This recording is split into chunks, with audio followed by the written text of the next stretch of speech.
இன்னைக்கு சனிக்கிழமை காலையிலேங்க. சனிக்கிழமை காலையில என்ன டிஃபன் பார்த்தீங்கன்னா, சேமியா தாங்க. இன்னைக்கு வந்து எங்க தர்ஷினிக்கு பிறந்த நாள். அவ வந்து ஸ்கூலுக்கு போயிட்டாளுங்க. சாயங்காலம் தான் வருவா. ஆனா வந்து கேக்கெல்லாம் வெட்டுறது இல்லைன்னு சொல்லிட்டு தான் போனா, வேண்டாமா அப்படின்னு. எங்க நிரஞ்சனாக்கு வந்து ஸ்கூல் லீவு தாங்க. வீட்டில் தான் இருந்தா. ஆனா வந்து வீட்டில் வந்து சடோனுங்க, கரண்ட் இல்லை. பார்த்தீங்கன்னா உங்களுக்கே தெரியும், சமையல் கட்டு வந்து இருட்டா இருக்குங்க.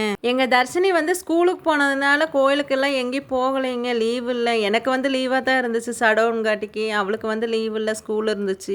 இட்லி மாவு வேற இல்லைங்க. இன்னைக்கு வந்து ஊற வச்சு ஆட்டிருக்கலாம். சடனா போச்சு, கரண்ட் இல்ல. இனி நாளைக்கு தாங்க மாவு ஆட்டணும். காலையில வந்து என்ன டிஃபன் செய்யறதுன்னு தெரியலங்க. அதனால தான் சேமியா வாங்கிட்டு வந்து கலர்னங்க. எங்க தர்ஷினி வந்து ஃப்ரைட் ரைஸ் கிளறி எடுத்துட்டு போயிட்டா ஸ்கூலுக்கு.